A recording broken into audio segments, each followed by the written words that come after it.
सत्य नडेला, सुंदर पिचाई, शांतनु नारायण, अरविंद कृष्णन, ये वो नाम हैं जो हमें गर्व से भर देते हैं। देखो, हम कहते हैं सिलिकॉन वैली पर राज करने वाले भारतीय, माइक्रोसॉफ्ट, गूगल, एडोब, IBM के चेहरे, सभी भारत के बेटे। हम उन्हें राष्ट्रीय नायकों की तरह सेलिब्रेट करते हैं। लेकिन खुद से पूछो, क्या ये वाकई गर्व का पल है, या ये हमारी अपनी विफलताओं का एक कठोर आरोप है? क्योंकि सच कहें तो ये लोग हमारे सिस्टम की वजह से नहीं फले फूले, वे इसके बावजूद सफल हुए। हमारे विश्वविद्यालयों ने उन्हें ट्रेन किया, लेकिन हमारे सिस्टम ने उन्हें नजरअंदाज किया। हमारी संस्कृति ने उनकी तारीफ की, लेकिन हमारी अर्थव्यवस्था में उनके लिए कोई जगह नहीं थी। वे चले गए क्योंकि हम उनकी प्रतिभा को पहचान नहीं पाए और उन्हें सही अवसर नहीं दे पाए। और हमने क्या किया? समस्या को ठीक करने के बजाय हमने ब्रेन ड्रेन को एक विकृत बैज ऑफ ऑनर बना दिया। देखो हमारे लोग कितने स्मार्ट हैं। जब वे अमेरिका के लिए काम करते हैं, हम गर्वित माता पिता की तरह ताली बजाते हैं, जबकि सिलिकॉन वैली हमारे सबसे बेहतरीन दिमागों को लूट रही है, जबकि हमारे अपने स्टार्टअप टैलेंट के लिए भीख मांग रहे हैं, जबकि हमारे अपने टेक हब्स उनके इनोवेशन के एक छोटे से हिस्से को मैच करने के लिए भी संघर्ष करते हैं। तो नहीं, ये गर्व नहीं है, ये शर्म की बात है। एक ऐसे राष्ट्र की शर्म जो जीनियस एक्सपोर्ट करता है, क्योंकि घर में उसका कोई उपयोग नहीं है।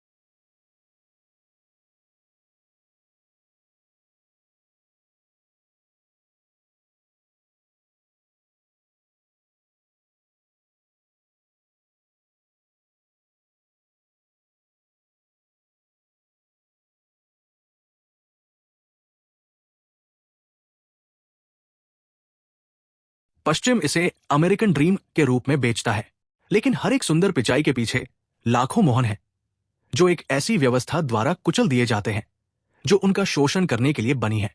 भारतीय टैक्सपेयर्स उनकी शिक्षा का खर्च उठाते हैं, माता पिता अपना भविष्य बेच देते हैं, और सिलिकॉन वैली इसका फायदा उठाती है। आज हम अमेरिकन ड्रीम के छल को उजागर कर रहे हैं। सबसे बड़ा अमेरिकी झूठ, इंदिरा गांधी ने कहा था, brain drain brain in the drain से बेहतर है। लेकिन क्या वो सही थी, या हमने बस हार मान ली, अमेरिका को एकमात्र सपना बनने दिया जो हमारे प्रतिभाशालियों को पकड़ सके? क्योंकि आज सवाल ये नहीं है कि वे क्यों जाते हैं, सवाल यह है कि हमने उन्हें रुकने का कोई कारण क्यों नहीं दिया। सच्चाई, अमेरिकन ड्रीम ने उन्हें चुराया नहीं, हमने उन्हें खुद सौंप दिया चांदी की थाली में। अब कल्पना करें, अमेरिकी टेक उद्योग की बिना H1B कर्मचारियों के क्या होगा? गूगल, सुंदर पिचाई के बिना कोई AI नहीं, कोई एंड्रॉयड नहीं। गूगल सर्च बस लोडिंग पर घूमता रहेगा। माइक्रोसॉफ्ट, सत्या नडेला के बिना कोई क्लाउड नहीं। IT हेल्प डेस्क एक बढ़ी को बुलाएगा, सचमुच विंडोज की मरम्मत के लिए। OpenAI, नया नाम होगा आर्टिफिशियल इमिग्रेशन। उन्होंने दफ्तर शिफ्ट कर लिया क्योंकि 70% रिसर्चर्स भारतीय थे। आपका आईफोन अब एक बर्फ का ईंट। भारतीय QA इंजीनियर्स के बिना इतने बग्स की एप्पल ने इसे कूलिंग पीरियड में डाल दिया। अमेजन, एवरीथिंग स्टोर अब कुछ नहीं भेजता। लॉजिस्टिक सॉफ्टवेयर ने सबसे छोटा रास्ता चुना। क्यूबा का बेजोस अब गैराज सेल चलाते हैं। H1B वीजा, एक प्राचीन देवता की तरह पूजा जाने वाला अवशेष, उन्हीं लोगों द्वारा जो इसे कोसते थे। अमेरिकन ड्रीम, एक कैंसल्ड सब्सक्रिप्शन। अमेरिकियों को बता दो ये कड़वा सच, उन्हें इस डील की सख्त जरूरत है। भारतीय दिमागों के बिना अमेरिकी टेक वर्चस्व और उसके विशाल साम्राज्य धराशायी हो जाएंगे। H1B के बिना रातों रात मुनाफे गायब। अमेरिकियों को ही H1B कर्मचारियों की असली जरूरत है, क्योंकि सिलिकॉन वैली उन्हें अवसर नहीं दे रही, बल्कि अपनी जिंदगी की उधार ले रही है। दुनिया जानती है H1B के बिना सिलिकॉन वैली होगी एक नागासाकी, जो कभी दोबारा नहीं बसा। अब एक और भ्रम को उजागर करते हैं, अमेरिकन ड्रीम के पीछे छिपे उस ग्रीन कार्ड के झूठ को, जो हर एज एक भी आकांक्षी के सामने झुलाया जाता है। चारा, एक मार्केटिंग स्ट्रैटेजी जो ग्रीन कार्ड के सपने से आकांक्षियों को लुभाती है। हकीकत, 20 मिलियन टेक जॉब्स, पर भारतीयों के लिए सिर्फ 3 मिलियन। हर साल भारतीयों को सिर्फ 65,000 नए एच एक बी वीजा मिलते हैं। ग्रीन कार्ड पाने की आपकी असली संभावनाएं। ईबी 1 जीनियस वीजा 40% चांस, अगर आप नोबेल विजेता हो, सिलिकॉन वैली के अभिजात हो, या आपके नाम पर सैकड़ों पेटेंट हो। ईबी 2 एडवांस डिग्री 25 से 30% चांस, फिर भी भारतीयों को 15 साल से ज्यादा इंतजार करना पड़ता है। ईबी 3 स्किल्ड वर्कर्स 12 से 15% चांस, एक लॉटरी जिसे जीतने के बाद भी आप 30 साल इंतजार करके हार जाते हैं। सच तो यह है, हर 4 में से सिर्फ एक भारतीय आवेदक को लंबे लंबे इंतजार के बाद ग्रीन कार्ड मिलता है, और तब तक उसकी जिंदगी टूट चुकी होती है। तब समझ आता है कि H-1B वीजा सिर्फ एक अस्थायी वर्क परमिट था, इमिग्रेशन का टिकट नहीं। शर्म की बात, इसे मेरिट बेस्ट कहते हैं, लेकिन एक बांग्लादेशी जिसकी शिक्षा और नौकरी भारतीय जैसी ही है, उसे ग्रीन कार्ड जल्दी मिल जाता है, जबकि एक भारतीय को अनंत प्रतीक्षा की यातना झेलनी पड़ती है। जो जीत नहीं पाते, उनका क्या होता है? 40 की उम्र में निकाल दिया जाता है। सिलिकॉन वैली की एक्सपायरी डेट, एक्सटेंशन मना, बहुत महंगा, बहुत बूढ़ा, 20 साल लाइन में लगे रहने के बाद घर वापस धकेल दिया जाता है। ग्रीन कार्ड वेटलिस्ट एक कानूनी नरक है। और फिर विडंबना सामने आती है, फैमिली तब तक जब तक तुम्हारी जरूरत है। फिर बस ये खूनी भारतीय जो नौकरियां चुरा रहे हैं। सच ये है, अमेरिका भारतीय प्रतिभा नहीं चाहता, वो उसे किराए पर लेता है। तुम कभी भविष्य के नागरिक नहीं थे, तुम सिर्फ एक इंसानी सीपीयू थे जिसे ओवरहीट होने तक इस्तेमाल किया गया। तो आखिरी विडंबना क्या है? वो सोचता है कि वो अगला सुंदर पिचाई है, वो सोचता है कि वो भविष्य बना रहा है। हकीकत, 40 की उम्र होते ही उसका वीजा खत्म हो जाता है। सच तो और गहरा है, अमेरिकन ड्रीम कभी उसके लिए नहीं बना था। वो एक मार्केटिंग स्कैम था जिसे बेचा गया, कंसल्टेंट्स ने, बिग टेक कंपनियों ने, और भारतीय समाज ने भी। और सबसे बुरी बात, वो कभी ये नहीं मानेगा कि ये एक धोखा है, क्योंकि उसके माता पिता ने उसके सपने के लिए अपनी जमीन बेच दी। उसके परिवार का गर्व उसकी सफलता पर टिका है। उसकी पूरी पहचान ही इस सपने से जुड़ी हुई है।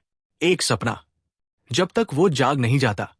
आखिरी मोड़, अमेरिकन ड्रीम ने उसे नहीं, बल्कि उसे फेल होने के लिए डिजाइन किया था। डिजाइन किया गया था 10 साल का सस्ता श्रम निचोड़ने के लिए। डिजाइन किया गया था उसे झूठी उम्मीद से शांत रखने के लिए। डिजाइन किया गया था उसे एक बैटरी की तरह फेंक देने के लिए, जब तक उसकी जवानी खत्म नहीं हो जाती। क्योंकि आखिरकार अमेरिका को कभी भारतीय प्रतिभा नहीं चाहिए थी, उसे तो सिर्फ डिस्पोजेबल टेक सर्फ गुलाम चाहिए थे। और भारत, उसने कभी अपने विकल्पों को तलाश ही नहीं किया। सरकार का खोखला बचाव, रेमिटेंस मायने रखता है। नेताओं को डींग मारते देखो। भारतीय हर साल $125 बिलियन विदेश से भेजते हैं, हमारी वैश्विक सफलता का सबूत। समय आ गया है इस तर्क को ध्वस्त करने का। अमेरिका से रेमिटेंस $30 बिलियन, टेक वर्कर्स का योगदान सिर्फ $8 बिलियन। अब इसका दूसरा पहलू देखिए, अमेरिकी टेक कंपनियां भारत से कितना कमाती हैं? गूगल, मेटा, एप्पल अकेले हर साल भारत से 14.5 बिलियन प्लस कमाते हैं। यानी रेमिटेंस का बैलेंस अमेरिका के पक्ष में पलट जाता है। अगर भारत इन टेक इंजीनियर्स को घर पर ही अवसर और संसाधन देता, तो यही इंजीनियर्स रेमिटेंस से कई सौ गुना ज्यादा कमा सकते थे। और भी बेतुका तथ्य, इन टेक दिग्गजों की 40% वर्कफोर्स भारतीय है, चाहे वे अमेरिका में हो या भारत में। भारत सरकार इस शोषण को सब्सिडाइज करती रहती है। कारण, सरकार स्वयं इन टेक जीनियस के लिए पर्याप्त नौकरियां नहीं बना पाती। इसलिए वो इन्फोसिस, TCS, टेक महिंद्रा जैसी कंपनियों को पुरस्कृत करती है, जो टैलेंट और इनोवेशन को दबाकर सिर्फ टेक कुली पैदा करती है। टैक्स छूट, मुफ्त जमीन, मुफ्त बिजली के बावजूद इन कंपनियों ने कोई वर्ल्ड क्लास प्रोडक्ट नहीं बनाया जो दुनिया भर से कमाई करे। इन्होंने सिर्फ दूसरों के लिए इनोवेशन ढोने वाले टेक कुलियों की फौज खड़ी की। इन्होंने वेतन दबाए रखे और अपनी जेबें भरती रही। ये दिग्गज भारतीय जनता को लगातार धोखा देते रहेंगे। ये कभी सिलिकॉन वैली नहीं बनाएंगे, बस सिलिकॉन स्वीट शॉप्स बनाएंगे, जहां भारतीय प्रतिभा अमेरिकी मालिकों के लिए कोड करेगी। 18वीं सदी के जमींदार आपकी जमीन लेते थे। 21वीं सदी के कॉरपोरेट राजा आपका दिमाग ले रहे हैं। पिछले एक दशक में अमेरिकी टेक उद्योग को एक अप्रत्याशित प्रतिद्वंद्वी का सामना करना पड़ा है। वो देश जो कभी उसके लिए प्रतिभा का सबसे बड़ा स्रोत हुआ करता था, लेकिन अब वो वैश्विक नवाचार के नियमों को फिर से लिख रहा है। चीन का उल्का जैसा उदय न केवल सिलिकॉन वैली के दिग्गजों में ईर्ष्या पैदा कर रहा है, बल्कि उन्हें उन्हीं कंपनियों के साथ असहज गठजोड़ करने के लिए मजबूर कर रहा है, जिन्हें अमेरिकी सरकार ने कभी प्रतिबंधित किया था। भारत के लिए एक प्रतियोगी और एक चेतावनी भरी कहानी दोनों के रूप में। इसके निहितार्थों को नजरअंदाज करना असंभव है। चीन की चुनौती। हुआवेई अमेरिकी ब्लैकलिस्ट से निकलकर ये 130B की कंपनी अब 5G, AI और नए जमाने के सेमीकंडक्टर्स में अग्रणी है। ग्राफीन आधारित ट्रांजिस्टर्स जैसे ब्रेकथ्रू, सिंघुआ यूनिवर्सिटी और चाइनीज एकेडमी ऑफ साइंसेज के साथ पेटेंट ने विश्लेषकों को ये अनुमान लगाने पर मजबूर कर दिया है कि 2030 तक सिलिकॉन चिप्स का स्थान चीनी विकल्प ले सकते हैं। डीप सीक महज 200 MN की शुरुआती फंडिंग के साथ ओपनएआई जैसे पश्चिमी LLMs को चुनौती देने वाली ये AI स्टार्टअप चीन के सार्वजनिक निजी टेक इंजन का प्रतीक है। अलीबाबा क्लाउड, सिंघुआ यूनिवर्सिटी और सरकारी फंड्स द्वारा समर्थित। तो चीन ने ऐसा क्या अलग किया जो आज दुनिया उसे टेक्नोलॉजी रेस में चैलेंजर के रूप में देखती है? चीन का R&D खर्च उसके GDP का 2.4%, जबकि भारत मात्र 0.7% खर्च करता है। चीनी सरकार ने पब्लिक प्राइवेट पार्टनरशिप को बढ़ावा दिया, जहां सरकार खुद एक प्रमुख फंडिंग पार्टनर थी, जबकि भारत ने सिर्फ अपनी टेक कंपनियों को सब्सिडी दी। चीन ने अपने विश्वविद्यालयों को भारी R&D फंडिंग दी। भारत में अधिकांश यूनिवर्सिटीज में R&D डिपार्टमेंट से नहीं है। चीन ने वापस लौटने वाले टेक कर्मचारियों को टैक्स छूट दी। भारत सिर्फ रेमिटेंस पर टैक्स रिबेट देता है। चीन ने R&D के लिए प्रतिस्पर्धी इंफ्रास्ट्रक्चर विकसित किया, जबकि भारत में सभी इंफ्रास्ट्रक्चर प्रोजेक्ट सरकार के 2-3 मित्र कंपनियों को ही मिलते हैं। नतीजा क्या रहा?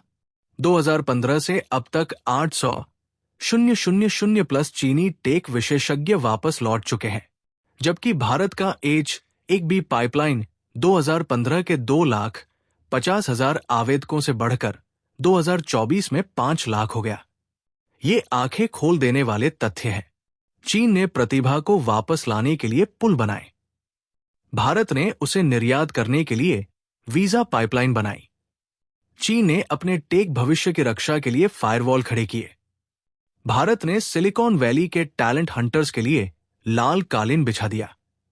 सच को लोहे की दीवारों के पीछे छुपाया नहीं जा सकता। अब भारत का समय है। एक ऐसा देश जिसके पास अपनी तरह का अद्वितीय मानव संसाधन है, बहुत पीछे नहीं रह सकता। बस जरूरत है तो सत्ता में बैठे लोगों के स्वार्थरहित सोचने की, थोड़े से कोर्स करेक्शन की। साधारण कदम भी बड़े परिणाम ला सकते हैं। R&D को फंड करो, प्रतिभा को रोको, उद्योग में पब्लिक प्राइवेट पार्टनरशिप बनाओ,